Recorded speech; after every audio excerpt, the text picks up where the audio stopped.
Have we reached peak AI fear yet?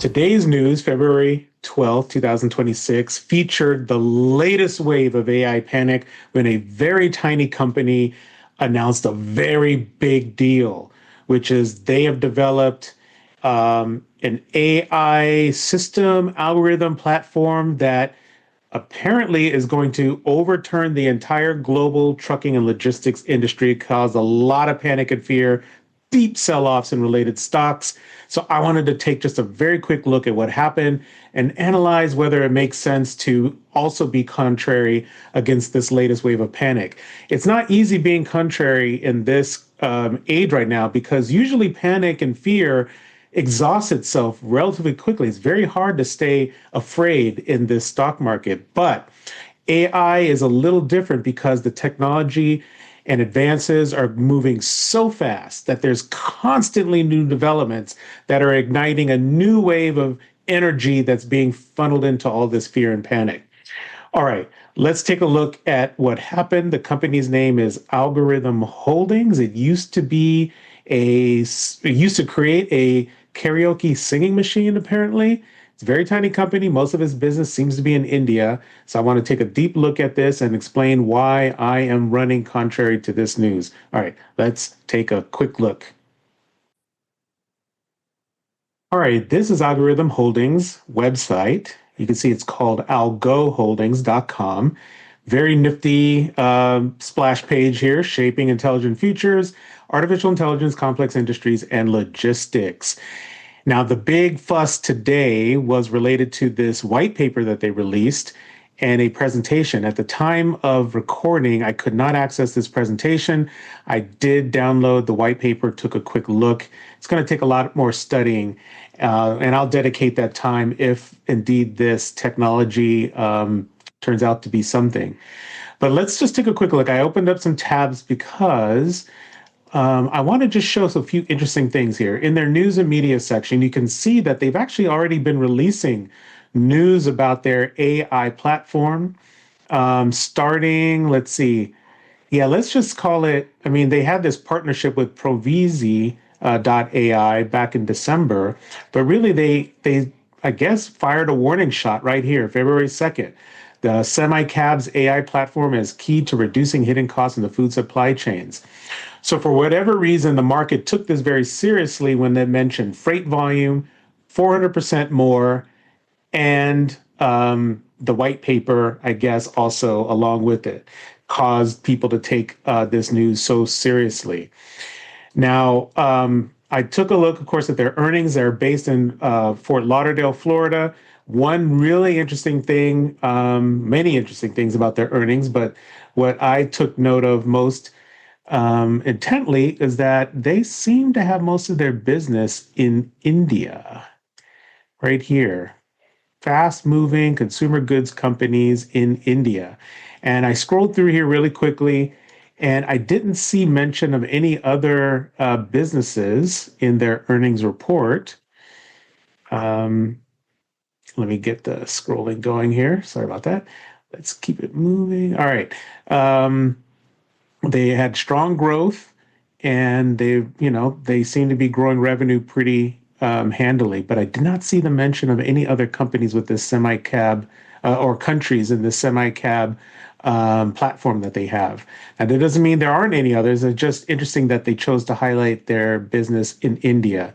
And of course, they're talking about a massive industry opportunity or total available market.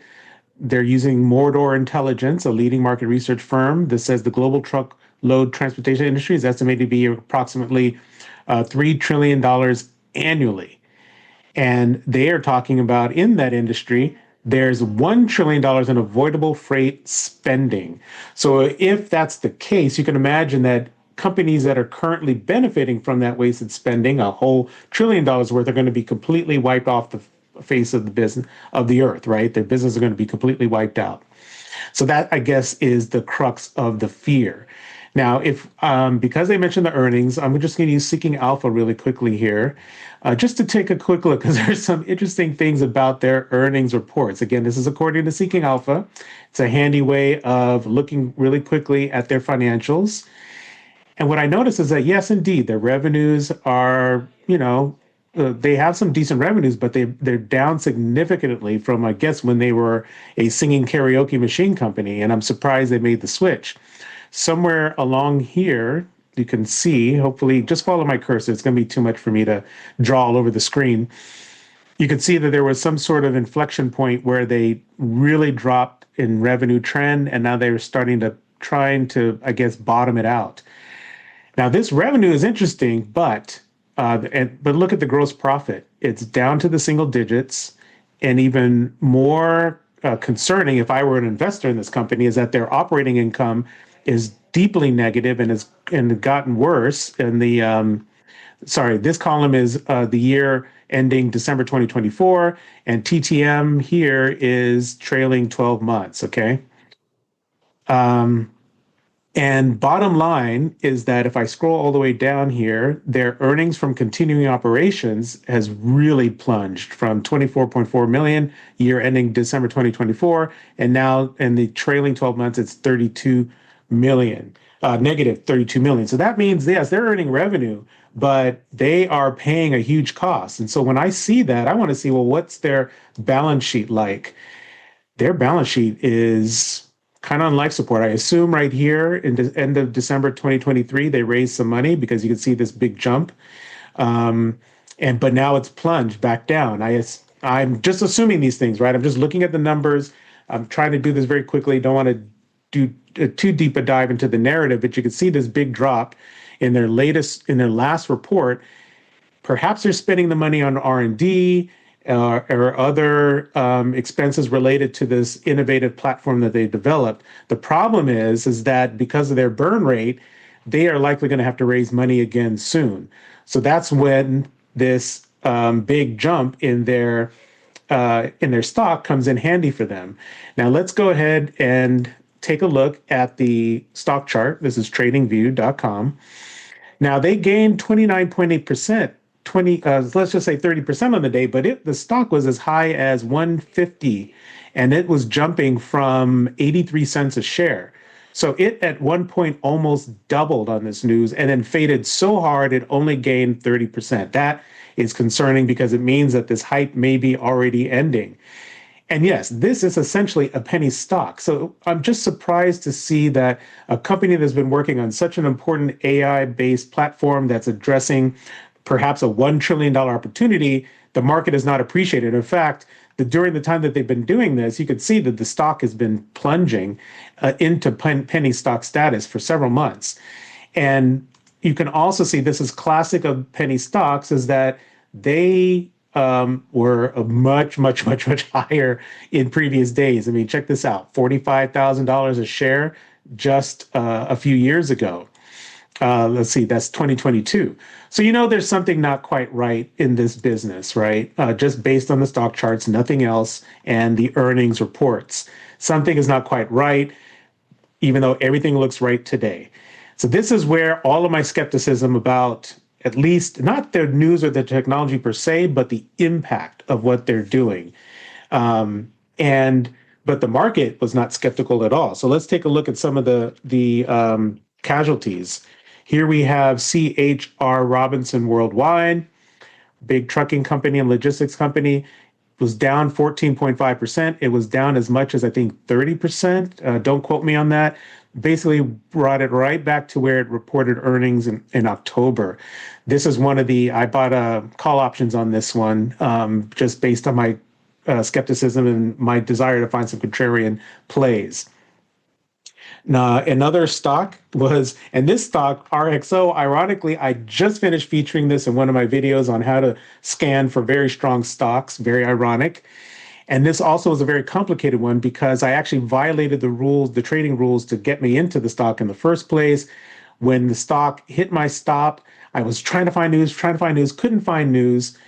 And when I finally found the news, my contrarian engine went right to work and I bought right back into the stock. I was hoping it would dip one more time and it wasn't able to get more shares like I wanted to. So I'm right now in RXO Incorporated and I'm in CHRW Robinson. Now, there were some other stocks that got hit pretty badly. Landstar, which is a stock that a company I've talked about before, would be as they do a lot of trucking in North America between Canada, US, and Mexico. I had previously talked about them as a way to gauge the impact of tariffs. You could see back in April, they took a big hit, and it took them a very long time to recover. In fact, they trended down all the way into the end of the year and only recently have recovered. But this is where technicals come in. Look at this nice drop right to recovery right to the 200-day moving average. That's the blue line. So that's encouraging for anybody who's in the stock or is interested in getting into Landstar Systems, that their momentum this year could resume. All right, there's one or two others I just want to show. XPO, this is a logistics company. It actually, of the stocks that I looked at, did the best. In terms of, it was the least bad, basically 6% down. To me, that's not deep enough for me to get interested in doing a contrarian buy. Now, because these companies are in the industrial economy, I took a quick look at the XLI, the ETF for the industrial select sector, and sure enough, down 1.2%. So there was enough hit to enough industrial related companies that it even took the whole ETF down. It's not down enough for me to do a contrarian buy, but I just found that fascinating that a company that has right now a $3 million market cap, and that's Algorhythm Holdings, ticker symbol RIME, took down multiple billions of dollars worth in the market today. And if I go up one level higher, RSP, which is the equal weight S&P 500, you could see some more big impacts. It's not all from RIME, of course. There were some other things going on in the market, like Cisco disappointed earnings. But anyway, just very curious to see such massive pullbacks. Lots of money came out of these stocks and out of these plays. So what does this all mean? Well, what I'm saying is that the AI fear has taken on yet a new dimension, much bigger. It's expanded beyond what I could have even imagined when I started writing about the contrarian position against the software AI stocks. So let's see what happens. I'm going to be following this. I just wanted to put together this quick video to make this case. If you have some other opinions or if there's some other things you've noted, put them down in the comments. Share and like this content so the algorithm knows what's up. And as always, we'll just see what happens in the coming days and weeks with this trade. All right. And remember, this is for educational purposes. Please trade and invest according to your own time horizons and risk tolerances. Keep those stops tight, or keep those stops disciplined, and keep those entries disciplined. All right. Take it easy.